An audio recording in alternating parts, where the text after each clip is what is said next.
السلام علیکم ورحمۃ اللہ تعالی وبرکاتہ۔ جامعہ رضویہ منظر اسلام کے آن لائن سبق میں آپ کا خیر مقدم ہے۔ ہم کتاب حسامی کی اگلی عبارت کو دیکھتے ہیں۔ آپ حضرات کتاب کھول کر دیکھیں۔ صاحب کتاب نے آگے فرمایا ہے وَهُوَ النظم والمعنى جميعا فی قول عامۃ العلماء، یعنی قرآن پاک نظم اور معنی دونوں کا نام ہے، یعنی النظم الدال علی المعنی کا نام ہے۔ فی قول عامۃ العلماء، یہ عام علماء کے قول میں، یعنی عام علماء کا یہی مذہب ہے، یہی قول ہے کہ قرآن نظم اور معنی دونوں کا نام ہے۔ آگے فرماتے ہیں وَهُوَ الصحیح من مذہب ابی حنیفہ، امام اعظم ابو حنیفہ رحمۃ اللہ تعالی علیہ کے کا صحیح مذہب بھی یہی ہے کہ قرآن نظم اور معنی دونوں کا نام ہے۔ الا انہ لم یجعل النظم رکنا لازما فی حق جواز الصلاۃ خاصہ، مگر یہ کہ امام اعظم ابو حنیفہ رحمہ اللہ نے نظم کو خاص کر جواز صلاۃ کے حق میں رکن لازم قرار نہیں دیا، خاص کر جواز صلاۃ کے حق میں رکن لازم قرار نہیں دیا۔ آپ نے عبارت ملائی، عبارت کا ترجمہ دیکھا۔ اب ہم اس پر یہ گفتگو کرتے ہیں کہ مصنف یہ عبارت کیوں لے کر آئے ہیں، اس سے کیا بتانا مقصد ہے۔ اصل میں اس عبارت سے یہ بات بتانا مقصد ہے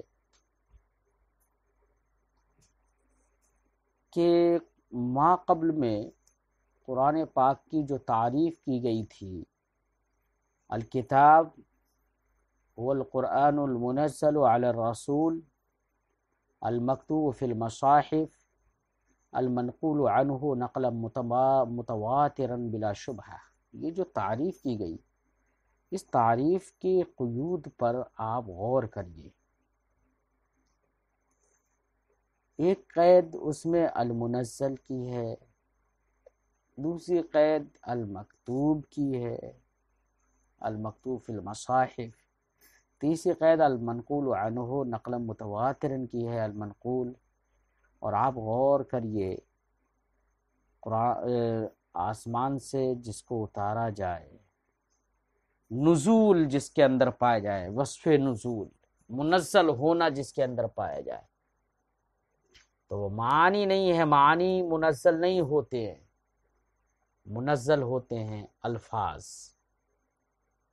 ایسے ہی المکتوب فی المصاحف، مکتوب ہونے کا وصف جس کے اندر ہے وہ معانی نہیں ہے، معانی کو نہیں لکھا جاتا، بلکہ معانی کے بجائے الفاظ کو لکھا جاتا ہے۔ ایسی المنقول عنہ نقلا متواترا، جو منقول ہو نبی سے، تو منقول ہونا یہ بھی معانی کے ساتھ مختص نہیں ہے، بلکہ یہ الفاظ کے اندر پایا جاتا ہے۔ معانی تو ان الفاظ سے سمجھ میں آتے ہیں، تو در حقیقت نقل جو ہوتی ہے وہ الفاظ کی ہوتی ہے۔ ہماری اس گفتگو سے یہ بات سمجھ میں آ گئی کہ اس تعریف سے یہ سمجھ میں آیا کہ قرآن نام ہے نظم کا، الفاظ کا، کیونکہ یہ اوصاف الفاظ کے ہیں نہ کہ معانی کے۔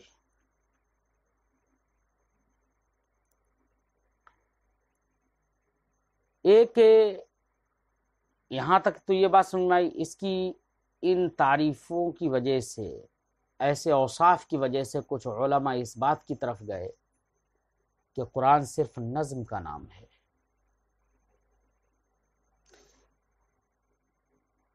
اور دوسری طرف امام اعظم علیہ رحمت و رضوان کا ایک واقعہ ہے۔ امام اعظم علیہ رحمت و رضوان نے نمازی کو نماز پڑھنے کے دوران یہ اجازت دی تھی کہ وہ عربی زبان میں قرات نہ کر کے فارسی زبان میں قرات کر لے۔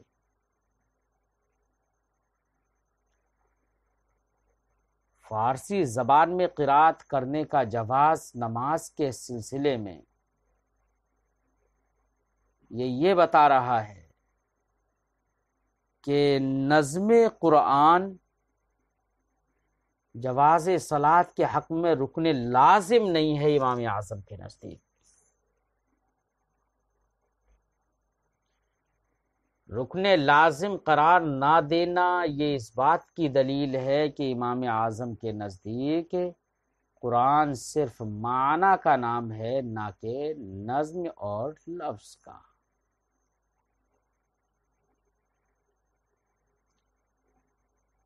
تو جب نظم اور لفظ کا نام نہیں ہے بلکہ معنی کا صرف نام ہے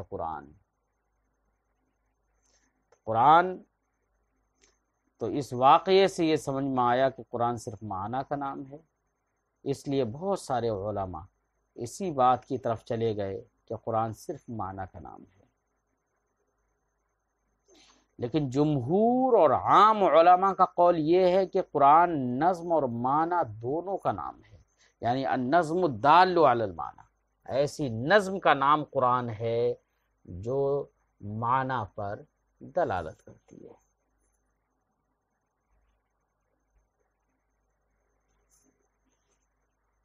ایسی نظم کا نام قرآن ہے جو معنی پر دلالت کرے، نظم و معنی دونوں کا نام ہے۔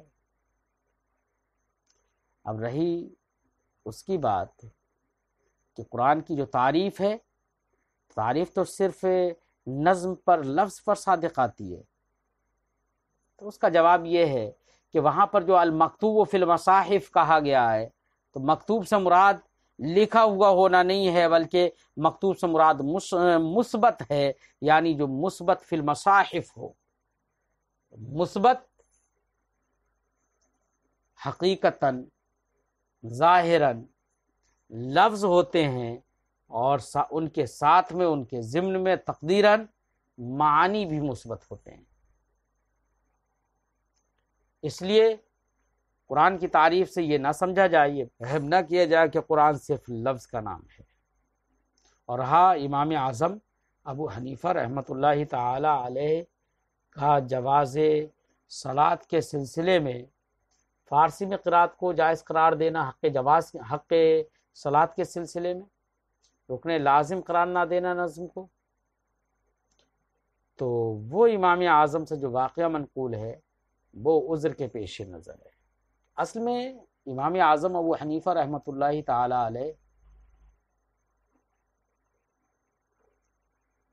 اللہ رب العزت سے اتنی محبت فرماتے تھے، کلام الہی انہیں اتنا شیریں لگتا تھا،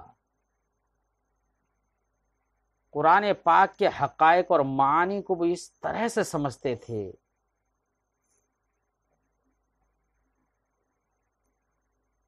کہ وہ بحر معرفت میں مستغرق تھے۔ یہ استغراق فی المعرفت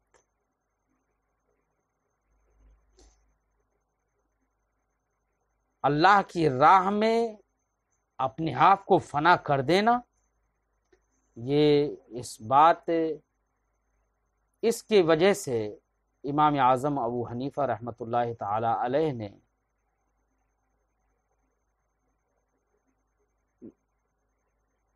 رکن لازم قرار نہیں دیا نظم کو۔ کیوں؟